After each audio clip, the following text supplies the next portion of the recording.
My name's Jake. I've been here 4 years. I take pride in making sure the trucks are repaired and rolling down the road hauling freight. My name is Brian Moore. I've worked with IMC for 10 years. I enjoy working on the containers and bringing them up to safe standards for the drivers. I feel like the job is important because the drivers need safe equipment to pull. My name's Sam. I've been working here for 6 months, and my favorite part of the job is interacting with the truck drivers and being able to fix the problem with the trucks. My name's Drew. I've been with IMC almost 2 years, and my favorite part of the job is definitely working with my bosses. Without the trucks moving, freight don't move. My name is Frederick Young. I've been with IMC for 8 years now.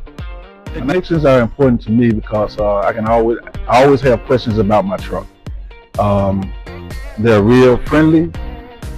They will help you with any problem that you need. I always ask them, if something go wrong with my truck, I'll bring it to them. They point it out. This is what you need to do, and such. So they are real handy.